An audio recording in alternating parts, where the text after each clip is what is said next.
No tengo mi carpeta acá conmigo donde anoté, donde hice mis anotaciones últimas, entonces no sé bien hasta dónde vimos, si vimos torsión o vimos torsión. Por lo que yo tengo anotado está la figura de robo nada más, los Robo, agravantes. artículo 164 del Código Penal. Bien, bien, bien, bien. Vamos a continuar entonces. ¿Sí? Nos queda por ver unos temas bastante importantes que vamos a desarrollarlo en la clase de hoy. Básicamente, lo que van a tener que tratar de prestar un poco atención es para ver si podemos encontrar cuáles son las complejidades que hay en los delitos de robo con armas. ¿Sí? Esa es una de las complejidades. Pero previo a entrar a robo con armas, vamos a ver la figura de regulada y que la pena el artículo 165 del Código Penal. ¿Sí? El homicidio en ocasión de robo, así se llama la figura esta, tiene una pena, fíjense, de 10 a 25 años. ¿Por qué es importante ver la pena en este caso puntual? Básicamente porque tenemos que compararlo o traer a colación la figura del homicidio. Ustedes saben que el homicidio tiene una pena de 8 a 25 años. Entonces acá tenemos una pena que en el mínimo supera al mínimo de la figura del artículo 79 en 2 años y es idéntico en el máximo. ¿Sí? Patricia Schiffer, que ustedes ya me escucharon decirla, citarla en este punto, suele mencionar y decir, para ver la agravante de un tipo penal hay que ver los mínimos penales. Entonces, acá podemos ver que el mínimo se eleva un poquito y tenemos que encontrar la razón de ser, pero con un comparativo desde mi punto de vista con la figura del homicidio del artículo 79 del Código Penal. ¿Qué regula el artículo 165? Y dice lo siguiente: qué pena si con motivo u ocasión del robo resultare un homicidio. Ustedes saben que el robo es un hurto agravado por violencia física en las personas o fuerza en las cosas. Y saben que la violencia física en las personas se puede cometer en distintos ámbitos temporales, es decir, antes del robo, durante o después para lograr la impunidad. Antes para facilitarlo, durante para ejercerlo y posteriormente para lograr la impunidad. Ahí estaría el ejercicio de violencia, ¿no? Y lo que sucede es que el 165 establece la figura de que con motivo u ocasión del robo resultare la muerte. Entonces, ¿qué discusión plantea el 165? ¿Cuál es la muerte regulada en el artículo que estamos estudiando? ¿Qué tipo de muerte es la que está regulada? Porque sabemos que tiene que haber una muerte. En realidad refiere el tipo penal a un homicidio, ¿sí? Pero nosotros ya aprendimos y ya sabemos que los homicidios pueden ser homicidios dolosos u homicidios imprudentes, ¿sí? Y después tenemos otra figura que conocimos como homicidio, que son los homicidios agravados y los homicidios atenuados. Y esas son las figuras de donde nosotros aprendimos el homicidio o estudiamos el homicidio.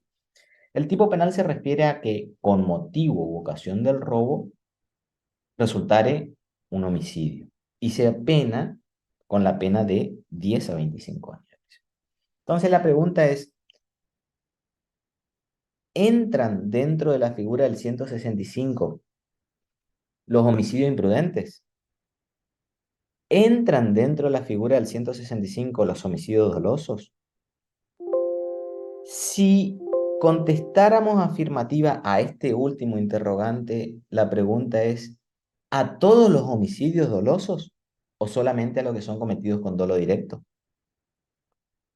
¿O a los cometidos también con dolo eventual o a los cometidos con dolos de consecuencia necesaria, es decir, el dolo de segundo grado?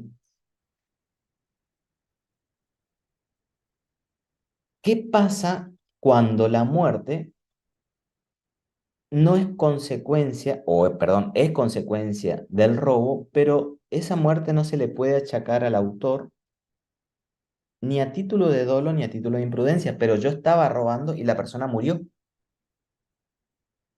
No hay ni imprudencia ni hay dolo.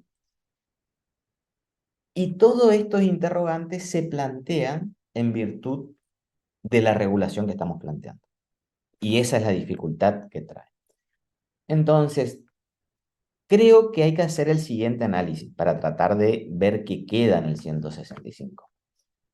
No se daría o no se aplicaría, discúlpenme, no se aplicaría la figura del artículo 165 del Código Penal si con motivo o ocasión del robo la persona comete un homicidio del artículo 80, inciso 7, es decir, un criminis causa.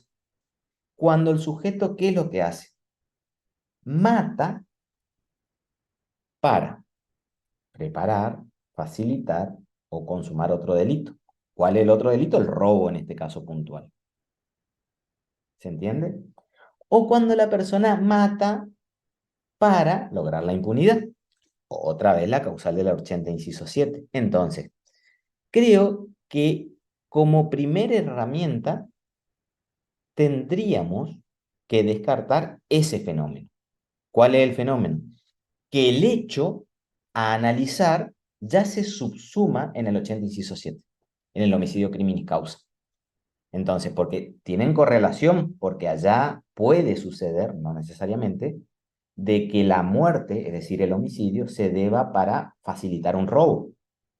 Claro, yo voy y mato al sereno para que me sea más fácil el apoderamiento de la camioneta que están dentro de la concesionaria. Ahí que hay un crimen causa. ¿Por qué? Porque tiene el elemento subjetivo distinto al dolor. Entonces, cuando se da ese elemento especial del ánimo que requiere el 80, inciso 7, en el caso puntual no se va a aplicar el 160. Y eso va a tener cadena perpetua. Ese va a tener cadena perpetua. Profe, ¿eso sería concurso aparente? Creo que este tipo penal terminaría captando otro tipo de fenómenos. Y no necesariamente quizás recurrir a la apariencia concursal, ¿no? Pero si decimos, bueno, cada vez que hay una muerte, en ocasión del robo siempre se va a dar el 165 y por una cuestión de apariencia o especialidad, no vamos a ir a aquella, le doy la derecha. Pero me parecería ser, desde la óptica que yo sigo, de tratar de ser lo más racional para aplicar esta figura, que en el 165 solamente debería quedar las figuras en el cual el robo necesariamente tiene que ser doloso. Estoy diciendo una obviedad porque el robo necesariamente tiene que ser doloso. Y también el homicidio tiene que ser doloso.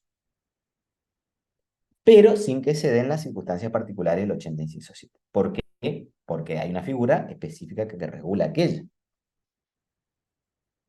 Y no estaría encuadrándose dentro de estas figuras los otros dos fenómenos que yo mencioné. ¿Cuáles? El 80, inciso 7 ya lo descartamos. El homicidio imprudente, por un lado, no estaría captándose. ¿Por qué? Creo que por el quantum punitivo sería un argumento importante para analizarlo. Es decir, fíjense, porque si nosotros analizamos un robo que tiene una pena de, simple estamos hablando, ¿no? De 1 mes a 6 años, más un homicidio imprudente que tiene una pena de 5, ¿cuál sería la pena? De 1 mes, 5 más 6, 11 años. Eso sería un concurso real, real, real. ¿Entre qué? Entre un robo más un homicidio imprudente. Y acá tenemos una pena de 25.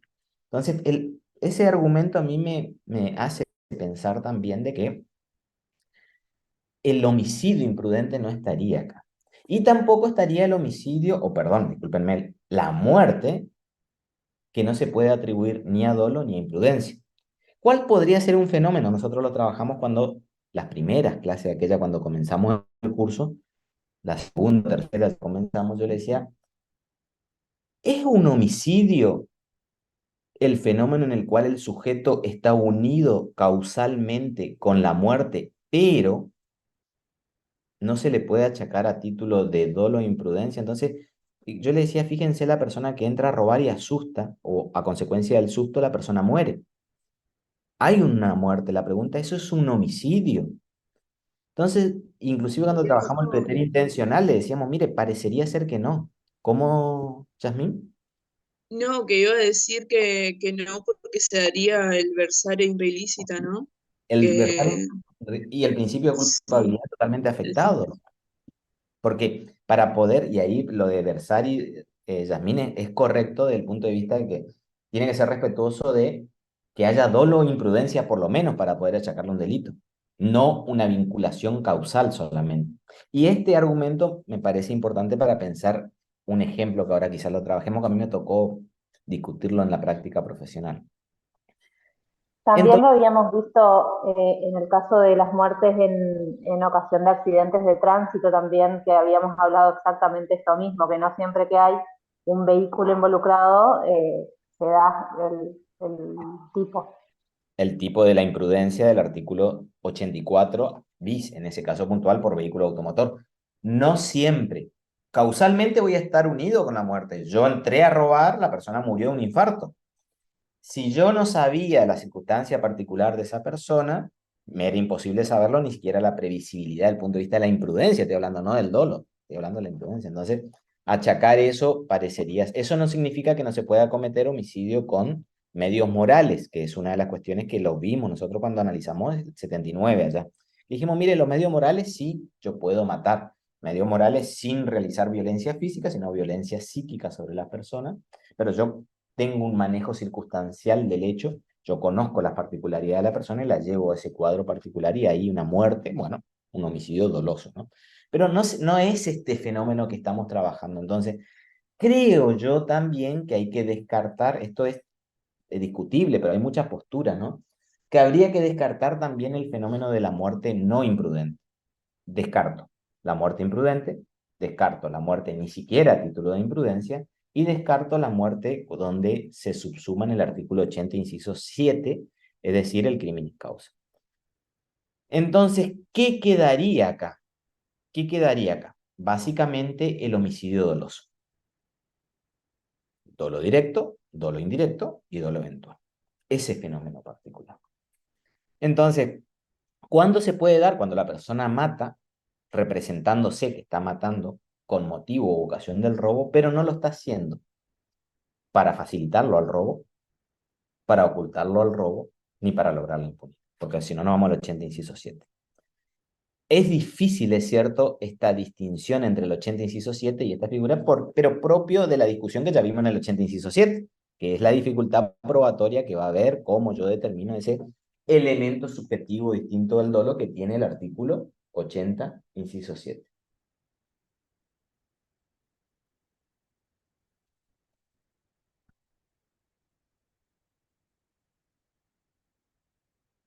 Esto también creo yo que tengo que mencionarle para que tengan en cuenta qué es lo que pasa cuando con motivo o ocasión del robo se da la muerte, pero, porque fíjense que dice el tipo, si con motivo o ocasión del robo resultare un homicidio, ¿no? Imagínense que dos ladrones van a robar. La policía o el dueño, creo que se está dando un fenómeno particular en la Argentina en este momento, para que no le entren a robar, dispara y mata a un ladrón. Pregunta, pregunta. ¿Había un motivo o ocasión del robo? Segunda pregunta. ¿Se dio un homicidio? Porque el tipo penal que dice, si con motivo o ocasión del robo resultara un homicidio. Ahora, pregunta nuevamente. ¿Ese homicidio se le puede achacar al ladrón que no disparó? Porque al amigo se le mató. O imagínense, y ahí le cambio al del dolo, pasa a la imprudencia, que el ladrón empieza a disparar, pero le mata al compañero sin querer porque justo se pasó en la línea de disparo. Que eso me parece que es más propio de una figura de homicidio imprudente. Pero imagínense el fenómeno de que yo mato a mi amigo con un dolo eventual, porque yo le estoy disparando al policía, ¿no? Le disparo al policía, le disparo al policía, pero justo al lado también está mi amigo, un poquito más allá. Y en ese disparo, la tensión que estoy llevando adelante, le pego a mi amigo y lo mato. Fíjense el fenómeno, yo le decía, yo creo que sí el dolo, y dolo directo, dolo indirecto, este sería un fenómeno de dolo eventual, yo no lo quería matar, pero me representé, existía un alto riesgo de producir la muerte, y se muere mi amigo, o mi socio en el robo, porque no sea mi amigo, mi socio en el robo. ¿Se puede achacarle y aplicarle esta figura del 165 del Código Penal?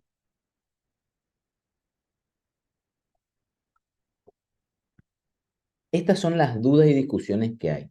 ¿Qué les voy a decir yo? Hay un autor alemán, Klaus Roxin, perdón, Gunther Jacobs, que dice lo siguiente. En una figura no igual, pero similar a la que tenemos nosotros y en un análisis que él hace respecto a otras particularidades de el derecho penal en sí y no de un tipo penal. Ustedes saben, creo que deben saber o conocer la teoría de los roles de Gunther Jacobs. ¿Es así o no? ¿Conocen o no conocen la teoría de los roles de Gunther Jacobs?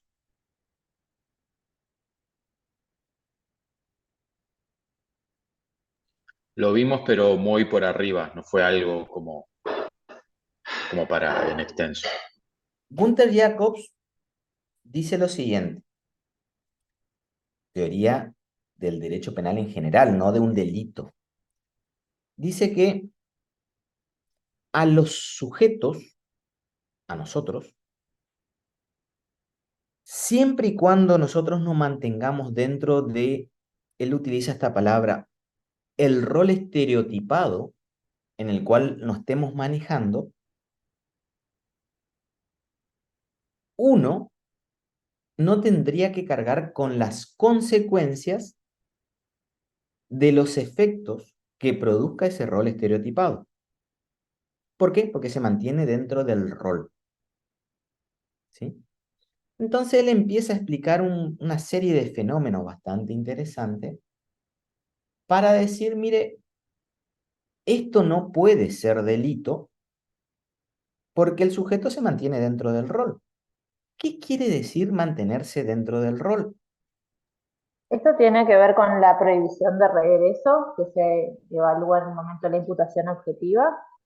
Básicamente él lo lleva y lo termina analizando ahí y algunas consecuencias las lleva. Por ejemplo, cuando él analiza lo que es la concreción del riesgo, el riesgo jurídicamente es aprobado, ¿no? Y él analiza ahí.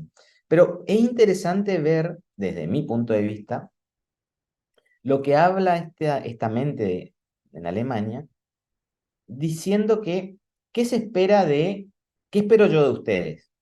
Un cierto rol estereotipado. ¿De qué? De ser alumno de derecho. Y voy a esperar un cierto nivel de conocimiento. Entonces, ¿qué se espera de un padre? Que básicamente cumpla el rol de papá, que dé contención, que dé alimentación, que dé asistencia, que dé cariño y amor. Todo lo que uno se maneje dentro del rol estereotipado no tiene que cargar las consecuencias. Fíjense, él lo lleva después al derecho penal a todo esto, ¿no? El rol estereotipado depende de la sociedad en la cual nos encontremos, dice, porque cada sociedad va a tener roles estereotipados totalmente distintos y cargará con las consecuencias o no. Una sociedad altamente tecnificada, explica Gunther Jacobs, quizás no necesite en demasía poner en riesgo a los ciudadanos, a los sujetos, con máquinas peligrosas, pero una sociedad no muy tecnificada puede tolerar ciertos riesgos para sus ciudadanos en pos y beneficio de esa tecnificación que estaría por llevar esa máquina. Entonces él propone, dice, ¿qué pasa con una máquina que viene en el cual un operario aprieta un botón y se le termina cortando el brazo al operario este? Dos cosas, pregunta él. ¿Quién es responsable de este hecho? Porque alguien perdió el brazo o la persona murió. Entonces Gunther Jacobs dice, el rol estereotipado depende de la sociedad en la cual nos encontremos. Porque desde el punto de vista del derecho penal y de la causalidad podemos pensar que el responsable puede ser ¿quién? El operario que apretó el botón, él, la propia víctima, ¿no? O podemos pensar que es el dueño de la empresa que compró esa máquina. O podemos pensar que fue quien instaló la máquina. O podemos pensar quién fue quien fabricó la máquina. Entonces, el Gunther Jackman es interesante porque empieza a explicar y decir, mire, esto va a depender en qué tipo de sociedad nos encontremos. Porque en una sociedad altamente tecnificada, quizás la responsabilidad termina cayendo o recayendo sobre el propio fabricante de la máquina que tiene que tener un sinnúmero de eh, seguridad de esa máquina para poder venderla, que evidentemente no lo tenía. En una sociedad no muy tecnificada, la responsabilidad quizás recaiga sobre el propio sujeto, es decir, no habría responsabilidad de la propia competencia de la víctima, como ustedes ya lo conocen. Entonces, él empieza a explicar esto y dice, fíjense, esto del rol estereotipado depende de la sociedad, no es que es un rol mundial, sino depende de la sociedad. Entonces él dice, ¿qué espero yo de un panadero? Que es el clásico ejemplo que ustedes lo deben conocer, que venda pan. Que venda pan, que me venda en la calidad y cantidad establecida y que no me cobre de más. ¿Sí? Entonces el ejemplo que propone Gunther Jacobs dice, este panadero al cual yo voy le digo, señor panadero, deme pan. Ah, bueno, ¿qué tipo de pan quiere y para qué quiere? Deme el pan porque le voy a envenenar a mi suegra, le digo yo. ¿Y qué hace el panadero? Me vende pan. ¿Y yo qué hago? Voy y enveneno a mi suegra. Dice este autor que no podría haber comisión de delito alguno por parte de este sujeto por la sencilla razón de que el sujeto se mantuvo dentro del rol. ¿Cuál es el rol de panadero? ¿Qué debe hacer el panadero? Vender pan. ¿Sí? En el caso de la AMIA, se planteó esta discusión de la teoría de los roles de Gunther Jacob de una persona que vendió una camioneta con la cual se pusieron los explosivos. Y efectivamente se le imputó a la persona. Y tengo entendido que la defensa planteó la teoría de los roles de Gunther Jacob. Así, mire, ¿qué se espera de alguien que venda auto? Que agarre y que venda auto, que no estafe, que cobre bien y que diga cuáles son las prestaciones del vehículo. Aparentemente, no estoy diciendo que haya sucedido así, una de las discusiones que se dijo, bueno, pero esta persona que vendió esa camioneta le dijo, mira, esta camioneta te conviene porque acá vos podrías poner esta cantidad de artefactos explosivos. No por el conocimiento, sino por el consejo. No es el rol de vendedor de auto estar dando ese tipo de consejos, por más ánimo que sea el de él de vender auto. Entonces, esa lógica es la que le lleva a Gunther Jacob a decir, no, ese rol estereotipado no. Entonces, siempre y cuando uno se interponga dentro de su esfera de ámbito de competencia, yo voy a estar bien. Y cuando me mantengo dentro de mi ámbito de competencia, yo también cuando me intrometo en ámbitos de competencia ajeno, y acá vuelvo al caso que yo les planteaba, me intrometo en ámbitos de competencia ajena, la injerencia que él llama, dice que cuando yo me intrometo en ese ámbito de competencia de esfera ajena, yo tengo que cargar con las consecuencias, yo por intrometerme. Entonces, el ladrón que va a robar, como lógica de razonamiento de Gunther Jacob y algo así lo piensa en un caso similar, él dice, el ladrón que va a robar con armas de fuego se está intrometiendo en el ámbito de competencias de bienes jurídicos ajenos y tiene que cargar con las consecuencias de su autoexposición e injerencia en los riesgos ajenos. Dicho esto, llega a la siguiente conclusión, que por más muerte que se ocasione al ladrón, al otro cómplice no se le podría achacar porque el propio muerto, en este caso puntual, el que se somete y se intromete a la vez en bienes jurídicos de terceros, como es la vida, en este caso puntual. Entonces, esta muerte no se le podría achacar al, ni al policía, obviamente, o a la persona que está defendiéndose, no estoy hablando de la legítima defensa, del punto de vista del tipo penal, lo estoy diciendo, ni tampoco al propio cómplice. socio, porque esa es la discusión que yo estaba planteando. Si el socio le podemos decir, mire, usted cargue con la muerte de su amigo, porque con motivo ocasión del robo hubo un homicidio, te cargue con este entuerto.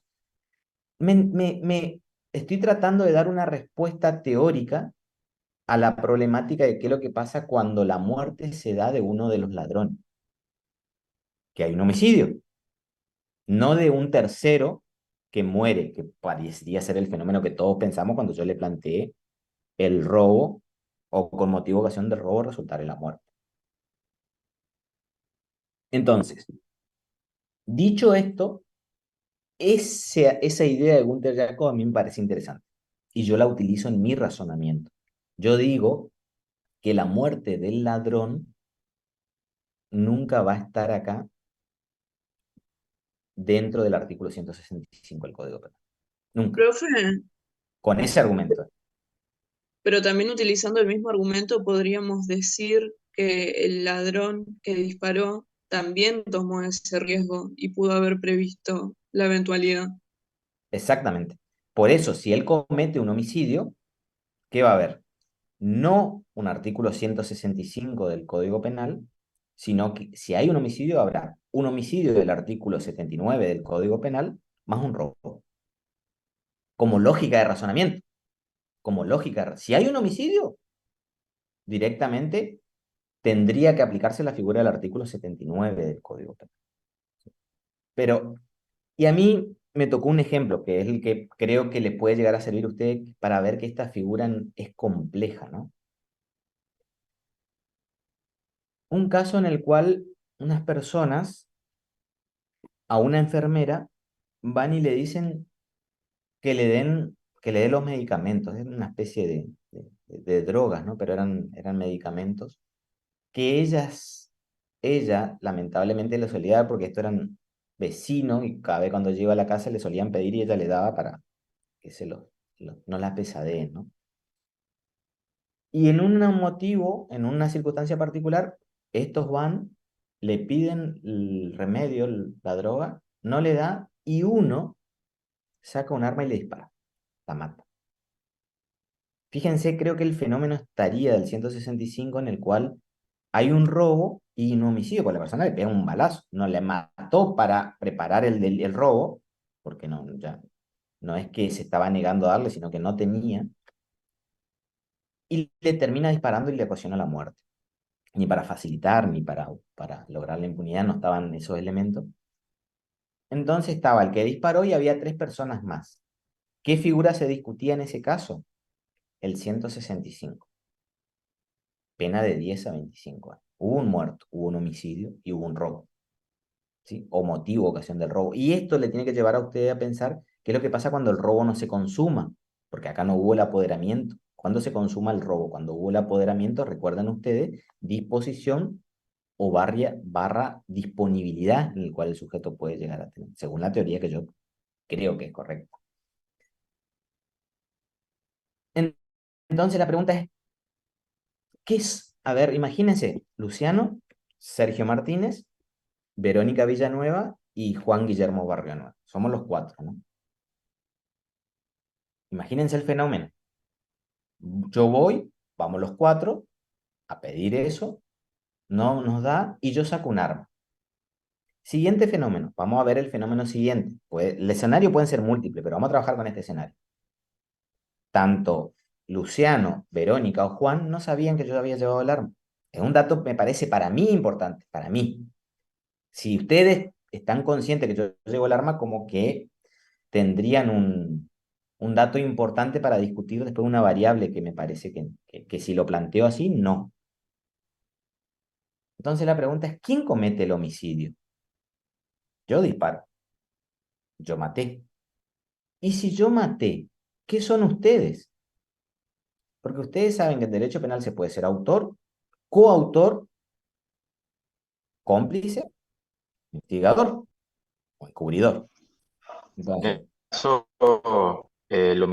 nosotros no seríamos partícipes porque no sabíamos que no habíamos acordado llevar armas o que haya un homicidio. Al no tener ese dato del arma y que eso fue como algo suyo, bueno, ya está. el, el, La acusación en un caso de estas características, ¿cómo va a venir seguro?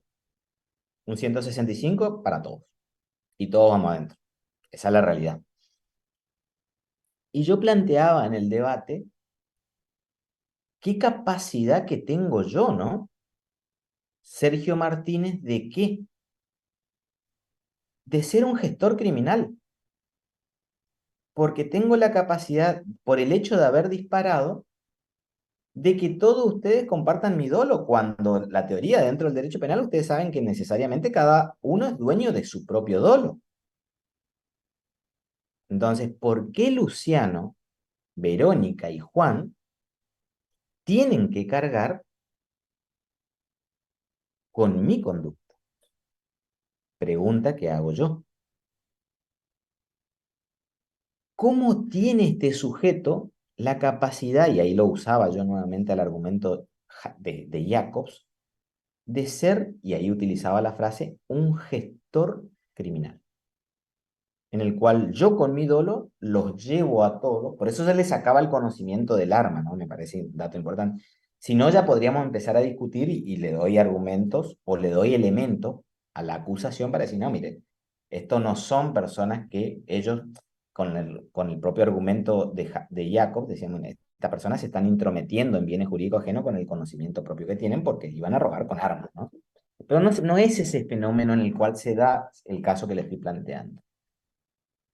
Entonces, ¿qué es lo que sucede?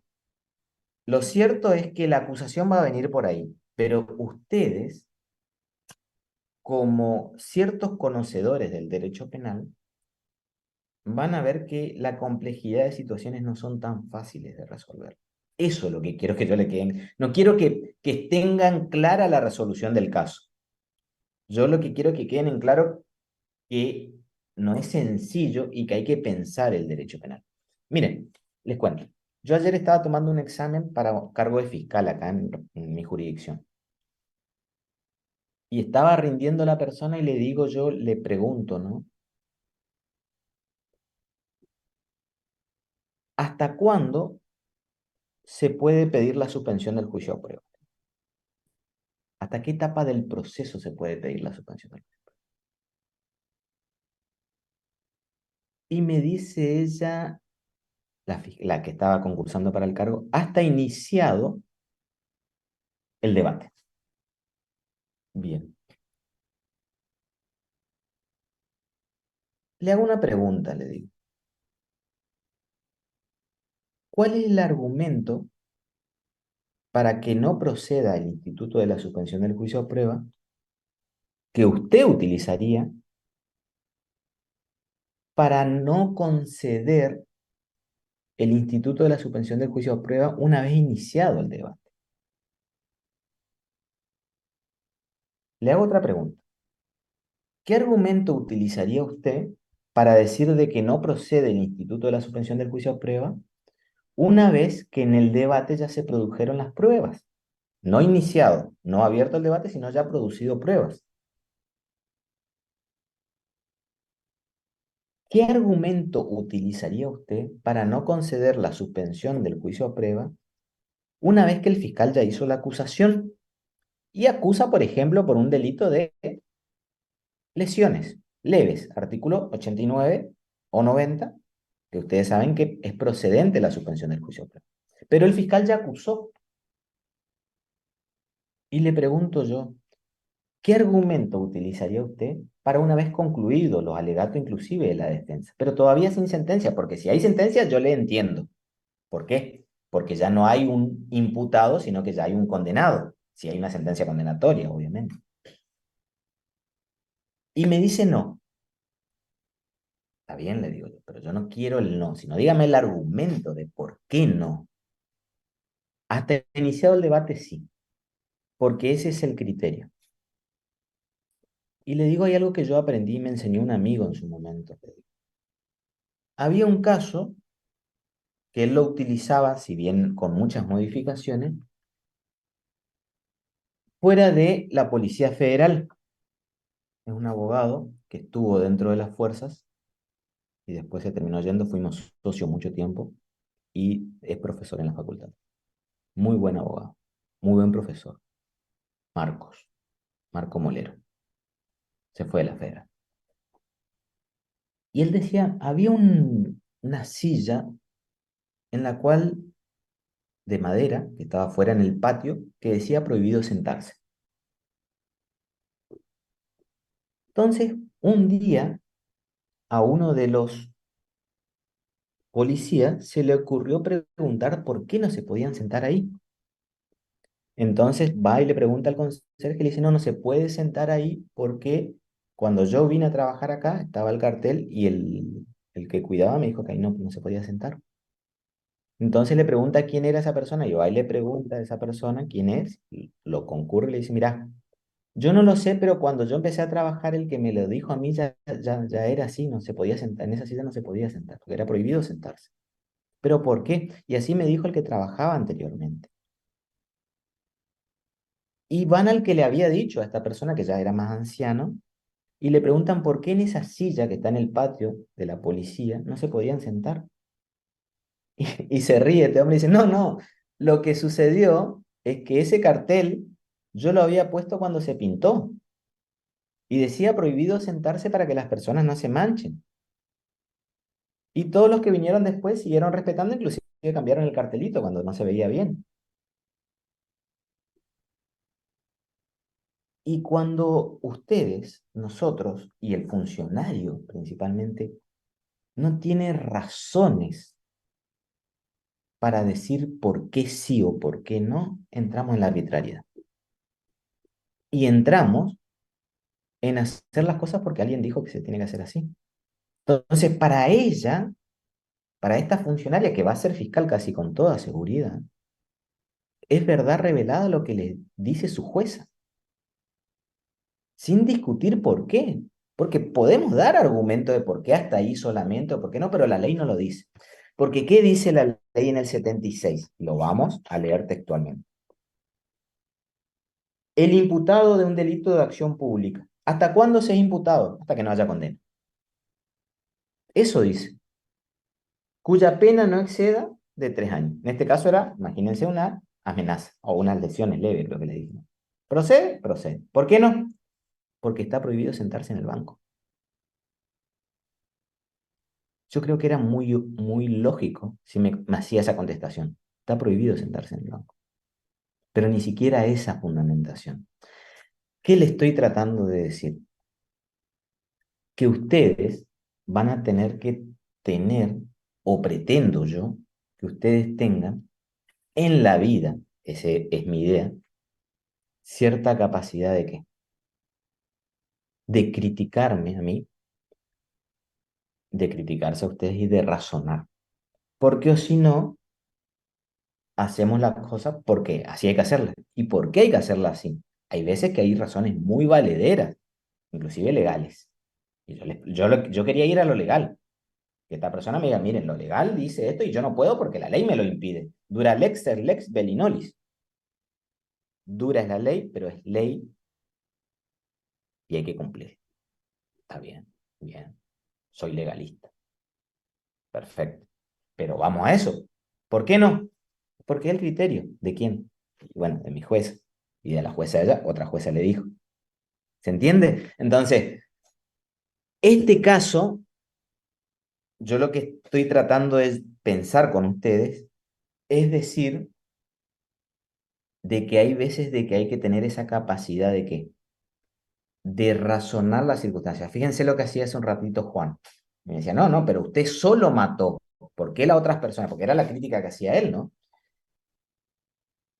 Entonces, yo no estoy queriendo jugar un rol desincriminador de los delincuentes, de estas personas que van y roban. Yo lo que estoy queriendo es que piensen. Vamos a discutir, no, mire, este tenía conocimiento, el otro no tenía conocimiento, la intromisión, no intromisión, bueno, pero tengamos herramientas para pensar. No, estaban todos juntos y todos murieron. Y murió uno. Sí, pero yo me fui porque soy amigo. Yo ni sabía que le estaba por pedir droga. Ni sabía que tenía esa costumbre. Pero yo estaba ahí. Es lo que yo suelo charlar con mi hijo. O sea, en el derecho, en la práctica, me refiero, no en el derecho, en la práctica judicial, vos tenés que cargar con todas las consecuencias de tus amigos. Y si no me creen, vean el caso de los rugby. Y de 200.000 casos. de 200.000 casos. Entonces yo le enseño un montón de teorías, pero en la práctica funciona de otra manera, casi con toda seguridad. Pero eso no va a implicar que ustedes no tengan que tener la capacidad de ¿qué? De plantear cuestiones interesantes para que le resuelvan cuestiones interesantes. A mí lo que me preocuparía, yo darle el título de abogado en derecho penal a ustedes, es que ustedes me digan, procede porque está prohibido sentarse en el sillón. Procede porque hasta acá no más procede. ¿Y por qué? Porque es el criterio. Bueno, pero ¿por qué? Dígame, explíqueme. Yo soy autoritario. Yo soy muy autoritario. En mi casa le digo a mi hijo, se hace lo que yo digo. Pero eso no significa que yo puedo manejarme así en la vida. Yo, por X motivo, creo que la autoridad en un momento se puede ejercer y decir, bueno, esto es así, el rol hay que cumplirlo. El rol implica decir, bueno, ¿y por qué no, papá? Porque yo dije no y considero que no. Dentro de mi logicidad, yo me argumento de por qué yo a mi hijo no quiero que vaya a esa excursión porque creo que es peligroso para él. Bueno, ahí yo estoy dando razones, ¿no? Pero bueno, son motivaciones, pero yo a mi hijo no, no y se terminó.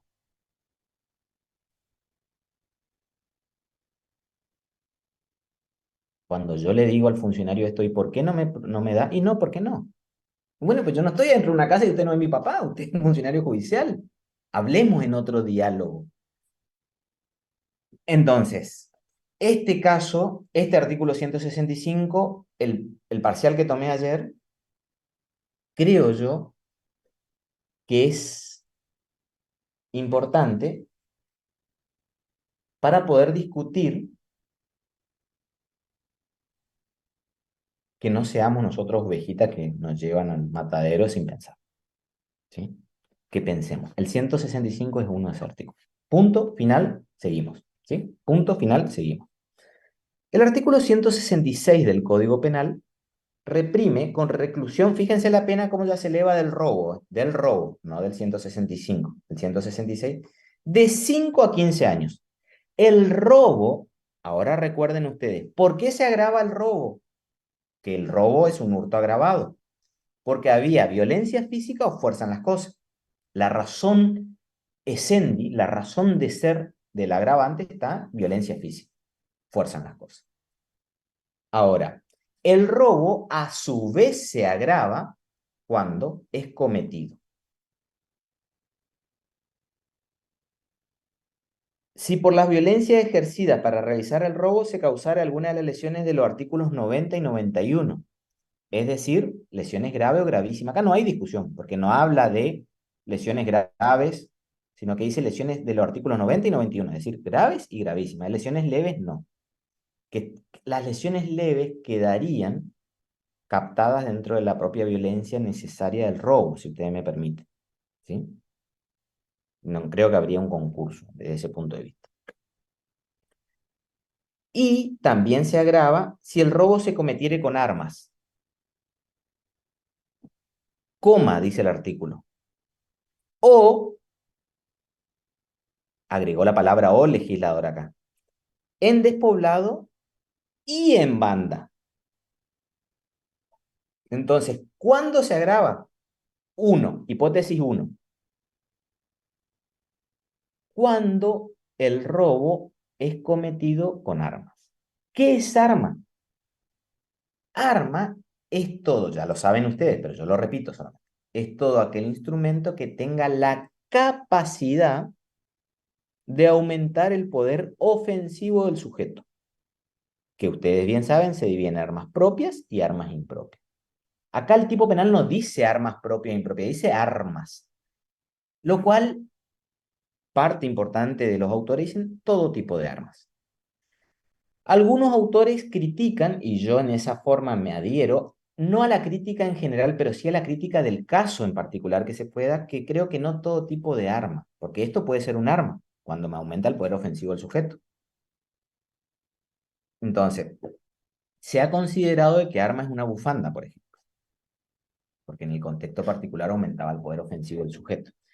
Entonces, yo le estoy queriendo llevar el razonamiento al siguiente punto de vista. Arma es todo aquello que aumenta el poder ofensivo del sujeto. Puede ser esta silla, puede ser este monitor que yo tengo acá enfrente mío, puede ser aquel termo de hierro que yo tengo delante mío, pueden ser armas. ¿Por qué se agrava? Y bueno, lo que pasa es que con el arma usted tiene más poder de ofensa. Ah, bueno, está lógico el caso, ¿no? No solamente hay violencia, sino que hay más capacidad de violencia, de ejercer daño, desde el punto de vista de daño, de lesiones al sujeto. Afectar la integridad psicofísica, eso apunta a la violencia física de las personas. Que ya discutimos violencia física y vimos el tema de la problemática con intimidación. Punto. En realidad no dice punto, dice coma. Es decir, que no tiene que ser en conjunto, sino que después viene otra variante de agravante. O en despoblado y banda. Es decir, que tiene que darse las dos circunstancias. Lo de despoblado y lo de banda. Despoblado se dice que es aquel lugar en el cual no suele haber cercanías de ciudades o centros de poblacionales muy habitados. ¿Cuál es la lógica? Que es más difícil proteger los bienes jurídicos. ¿Por qué? Porque no hay muchas personas, no hay una ciudad donde vivimos todos juntos, sino que una casa acá y a 3 kilómetros hay otra casa. Eso sería un despoblado. No hay sujetos que puedan impedir el apoderamiento ilegítimo. Recuerden que ese es el delito, en este caso puntual. Pero no es suficiente con eso. Después vamos a ver que en el 167 sí está solamente poblado y solamente banda. Acá es despoblado y banda, las dos cosas en conjunto. Y el otro argumento es que tiene que darse la banda. Y la discusión que se da ahí, teórica, muy importante, es qué es lo que es banda. Algunos dicen que banda es el requisito del artículo 210 del Código Penal, que es la asociación ilícita, y les leo, porque algo que creo que no vamos a alcanzar a dar, creo. Será reprimido con prisión o reclusión de 3 a 10 años el que tomare parte en una asociación o banda, fíjense, de 3 o más personas.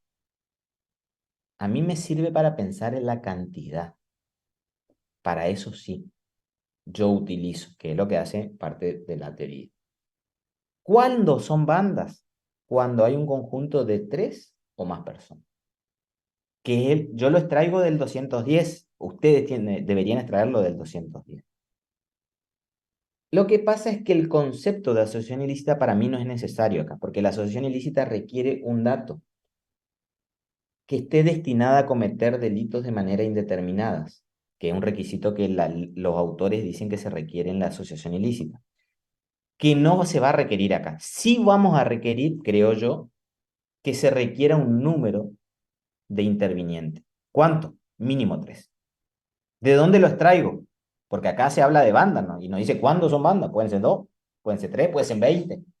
Bueno, desde mi punto de vista, 3. ¿De dónde los traigo? Del 2 días. Del 2 días. Entonces, ¿por qué se agrava? Tiene lógica. No es porque la silla es blanca. O no es no porque no. Porque tiene menor capacidad de defensa por el ámbito despoblado y tiene menor capacidad de defensa por la cantidad de sujetos que está interviniendo. Me parece lógico. Y mayor capacidad de ofensa.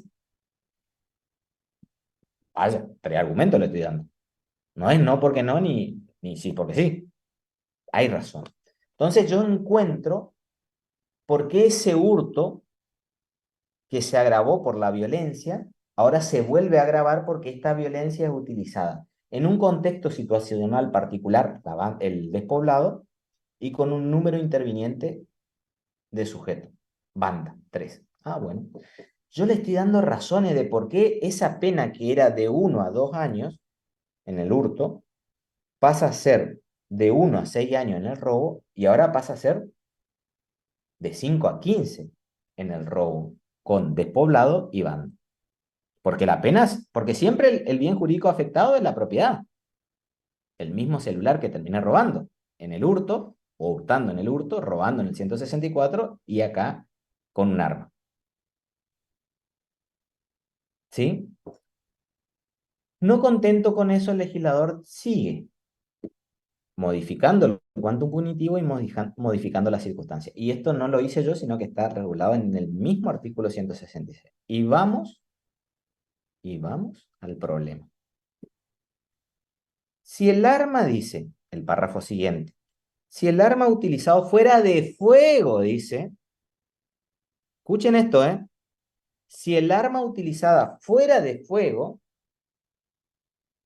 la escala penal prevista se elevará en un tercio en su mínimo y en su máximo. Es decir, que el mínimo, que es de 5, pasa a ser de 6.6 aproximadamente. Y se agrega un tercio en su máximo también, que era 15. Es decir, que pasa a 20.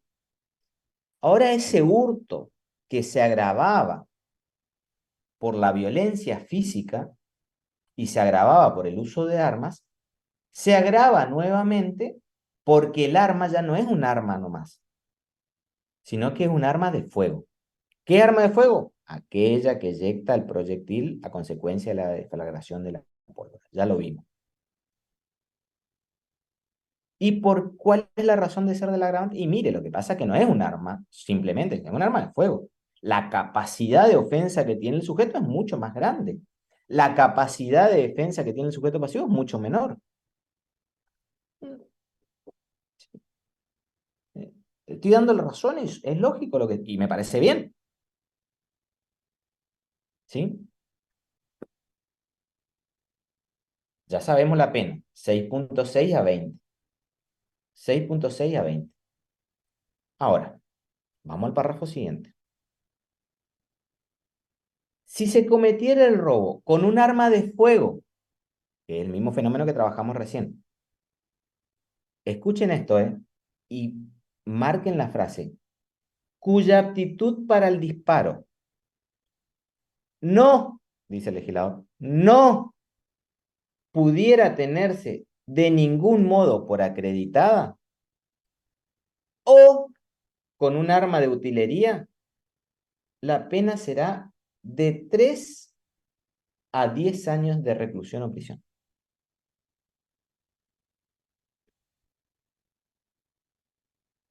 ¿Cuándo se da este fenómeno?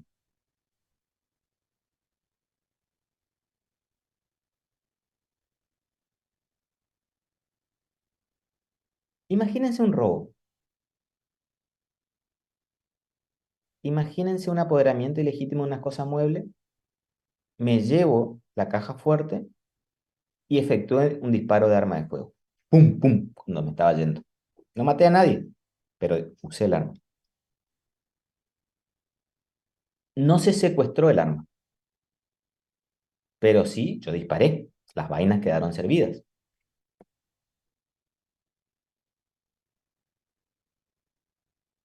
Se va a dar la figura del último párrafo del artículo 166 que tiene una pena de 3 a 10 años. Yo creo que no. ¿Por qué? Porque ahí que yo tengo por acreditado en ese caso puntual. Yo tengo por acreditado la aptitud para el disparo, porque se disparó. Y el artículo dice cuya aptitud para el disparo no pudiera tenerse de ningún modo por acreditar. ¿Y acá qué tengo por acreditado yo? La aptitud para el disparo. Entonces no. Ahora, imagínense que yo cometo un robo con un arma que se secuestra y que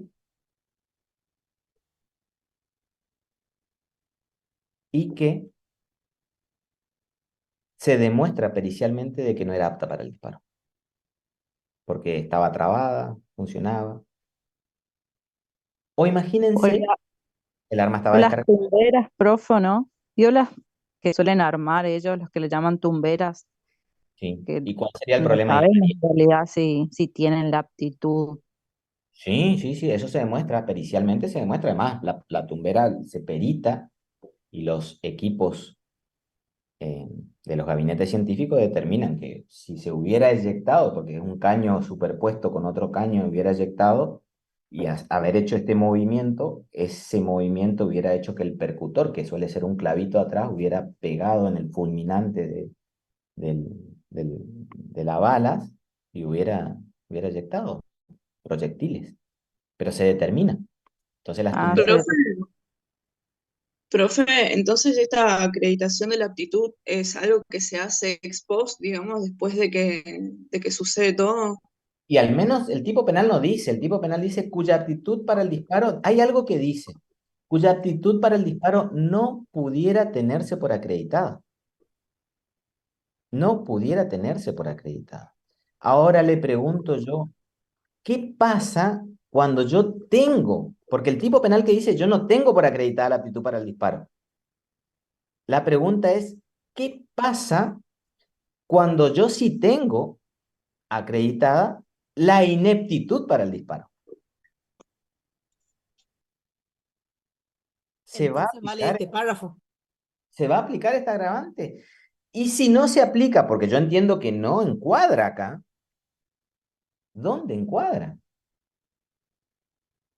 ¿Dónde encuadra? Porque esta pena tiene una pena de 3 a 10.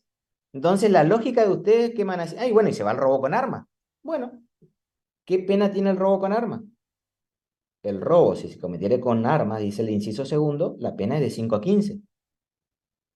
O sea, pero como yo era un arma de fuego inepta, que si se hubiera demostrado era de 3 a 10, si no se hubiera podido demostrar, pero como se demostró la ineptitud, me voy de 5 a 15. No, no, déjeme acá nomás en el último párrafo, porque si no usted me lleva allá.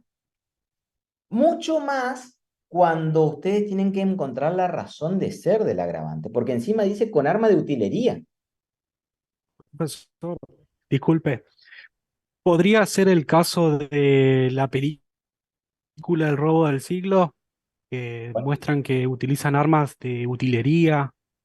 sí, que en realidad ellos se quejan En porque ese caso, la acusación pasa de que no que ellos, ellos dicen que le plantaron arma en la película y después en el documental, no sé si vieron, ellos se quejan de que le plantaron las armas para decir de que era un robo con arma, porque eran todo de utilería justamente por la situación particular de que ellos le dejaban muy mal al sistema policial de ese punto de vista, decir, miren, porque el cartel que pusieron era inclusive sin haber, en barrios de ricos o algo así, sin haber disparado un solo tiro, apoderamos, o sea, básicamente era como un tocarle la oreja, ¿no? Entonces, ellos argumentan de que ese que plantaron, que son las armas aptas, era mentira, nunca se usó una sola arma, decían. Esto fue un robo.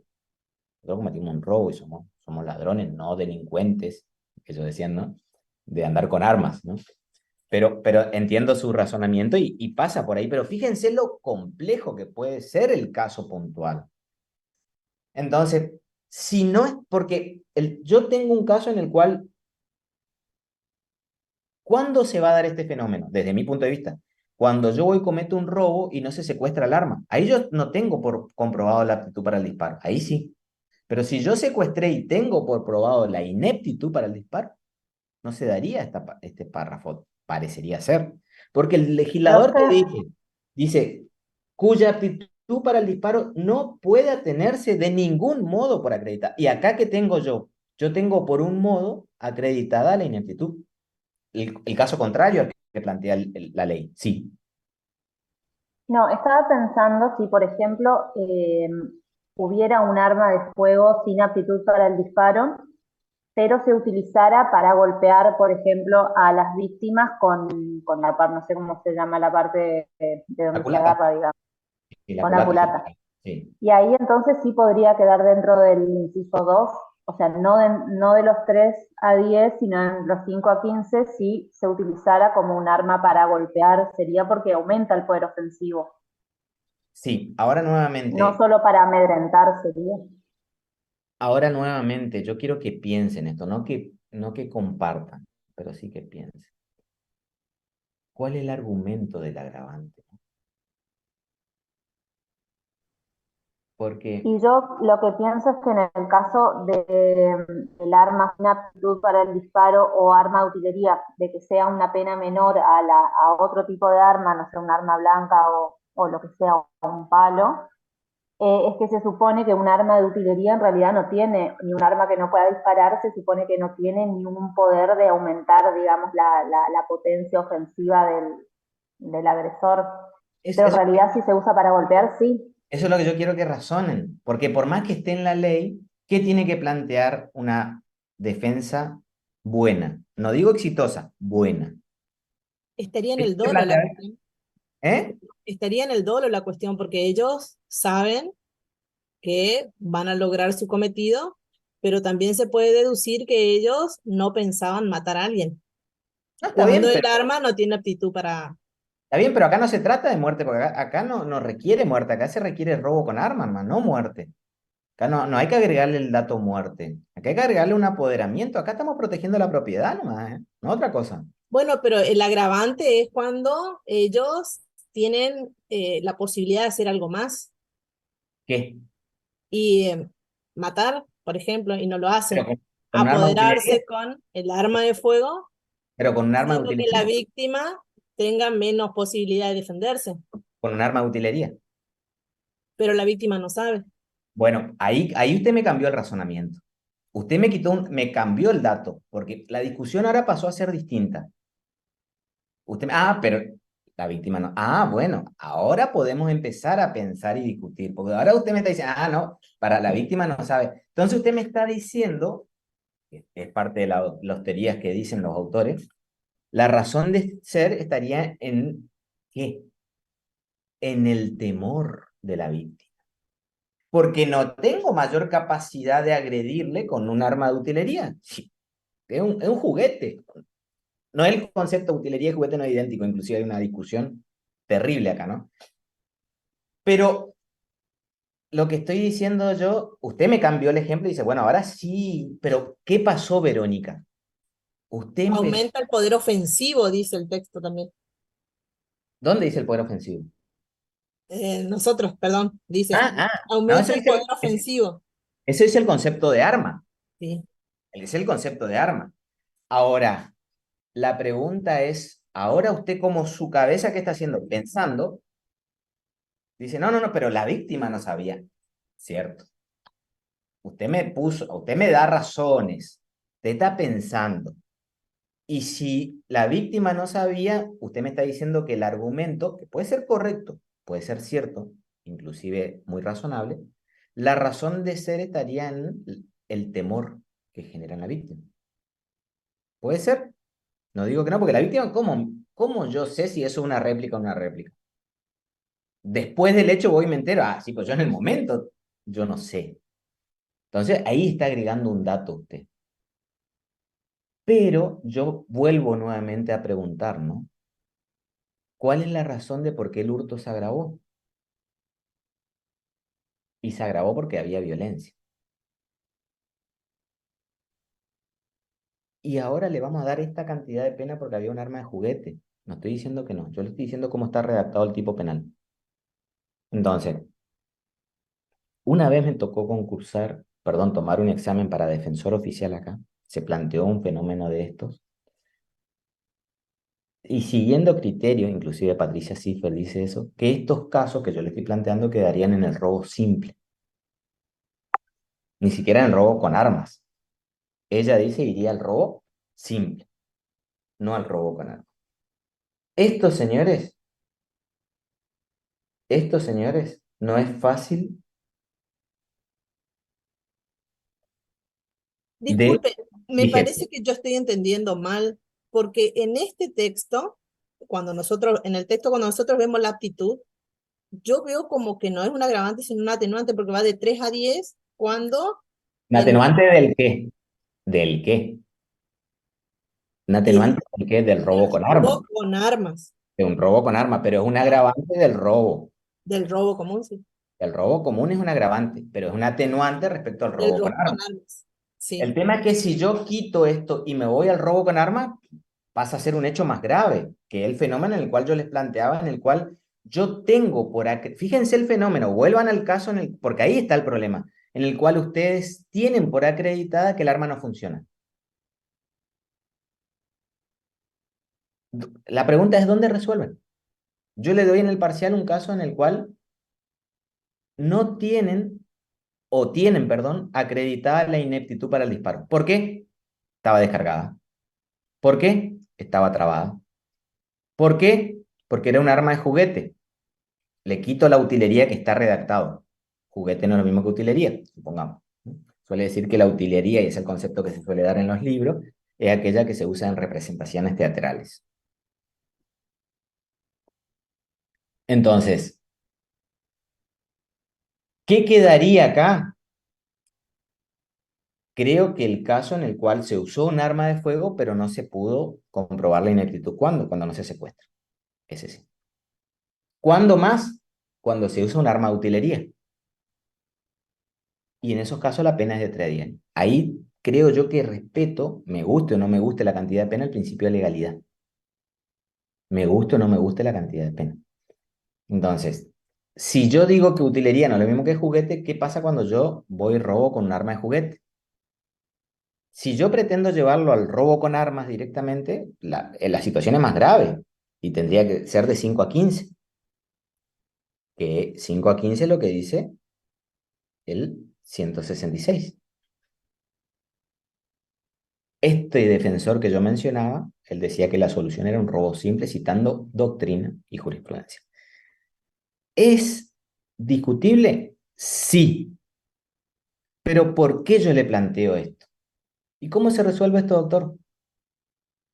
Nadie está grabando, ¿no es cierto? No tengo la menor idea.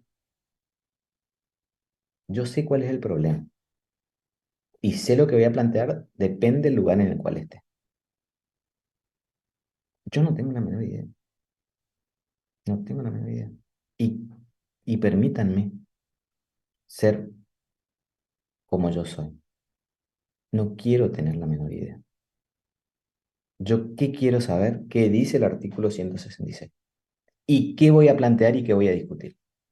¿Y cuál es el problema que tengo si yo tengo que acusar? ¿Y cuál es el problema que tengo si yo tengo que defender? ¿Y qué es lo que tengo que decir para fundar mis razones de por qué no se aplica esta agravante o por qué sí se aplica esta agravante en el caso puntual? Porque yo tengo que decirle por qué se agravó el hurto. Porque acá lo que hubo es un desapoderamiento de una cosa. Y tiene que haber algo más para que se agrave. Bueno, ¿por qué cuando uso un arma de juguete voy a dejarlo acá? Por el temor. Usted me dio una razón, Verónica. Usted me dio una razón. No estoy diciendo que esté mal el tema del temor. Yo le digo, puede ser porque aumenta el poder de capacidad de afectación a la propiedad porque la víctima pone menos resistencia porque cree que está ante un robo con arma. Claro, le estoy dando razones. Aparte la víctima, como usted dice, yo no tiene por qué saber y no tiene cómo saber. Son varias cuestiones. Y vuelvo nuevamente, y por contrapartida del otro lado digo, pero ¿y por qué se agravó el hurto? Porque yo vuelvo al hurto adrede, al hurto estoy volviendo como la génesis del delito que estamos tratando. No, no es adrede que vuelvo al hurto porque sí. Vuelvo al hurto porque el hurto es la base de todo esto. Entonces, ¿qué vino a enseñar hoy Sergio Martínez? La nada misma. El problema. Usted me viene a contar el problema. Sí, pero les vengo a contar el problema. Y les cuento el cuento de que Profe, una vez se pintó y que alguien puso el cartel de que no se podían sentar hasta que se seque, era la idea, pero siguió durante muchos años. Sí, Yasmín. entonces, si nosotros nos agarramos de esta razón de ser del agravante, del temor de la víctima, vamos a decir que se va a dar el tipo cuando infunda el temor o con la intencionalidad del temor por Y parte del autor. los autores dicen que ahí estaría la razón de ser del agravante. Yo pongo en duda porque, pero no es que pongo en duda porque sin razono o trato de pensar, ¿no? Y decir, pero si ya se agravó en aquel robo que dejó de ser hurto por la violencia, y esa violencia puede ser, yo le agregué la intimidación, pero yo, imagínense los autores que dicen que la intimidación no está acá, la van a llevar a la extorsión, que es algo que vamos a ver la clase que viene, que tiene una pena de 5 a 15 más alta. ¿Por qué? Porque no hay violencia física, sino que hay intimidación. ¿Cuándo? Tenía un arma de juguete. ¿Qué dicen estos autores? No hay robo. Yo les creo, Entonces, Lo que usted dice es que en esta parte del artículo se podría dar como una doble penalidad de la Agravantes acción. de agravantes del agravante por el mismo fundamento, y cuando yo tengo la misma razón del agravante, estoy haciendo una doble valoración de la misma circunstancia, y eso no es posible. Eso no suele ser posible. Claro. Eh, Como una posible la defensa. la doble valoración de la misma circunstancia, ¿no? Lo que me lleva a que sea un robo, me lleva a que sea un robo agravado posteriormente. Eh, ¿Tengo razón? No, no sé, no quiero. Lo que menos quiero es tener razón en la vida, porque si no sabe qué es lo que se amarga uno por querer tener razón en la vida. Sí, saber que si en el cartel del gimnasio en el cual yo voy, que le juro por mi hijo, dice prohibido bañarse, y le juro, le voy a mandar a alguno de ustedes la foto porque voy a tratar de ir hoy a la tarde, que dice prohibido bañarse, pero hace 3 semanas que está el cartel. Y fue porque justo se había tapado una tubería, pero ya la arreglaron hace 3 semanas. Yo ayer me bañé, después de ir al gimnasio, me bañé. Pero el cartel sigue diciendo lo mismo. Y yo tengo que pensar por qué no me puedo bañar en el baño. Entonces, ¿qué aprendí hoy? Que el doctor Sergio Martínez, el profesor Sergio Martínez, tenía un amigo que trabajaba en la Policía Federal y que una vez le contó un cuento de una silla blanca. Nos vemos la próxima clase, que no tengo idea cuándo es, pero creo que es presencial. ¿Sí? Le dije que iba a ser más corta, al final se hizo muy parecida a lo normal. ¿Sí? La clase que viene llegaríamos hasta estafa, ¿sí? Casi con toda seguridad. Creo que, confírmenme si es presencial, ¿sí? Entonces nos vemos presencial el 7-8 de agosto, me parece. Bueno, si es presencial, yo esa fecha tendré. Les deseo buen descanso, buena jornada para los que tienen que seguir trabajando, y para los que no tienen que seguir trabajando, más buena jornada aún todavía, que disfruten. Hasta luego. Hasta Chau. luego. No, profe, Gracias, gracias. profe. Adiós. Profe. Hasta Gracias. luego, profe. Profesor.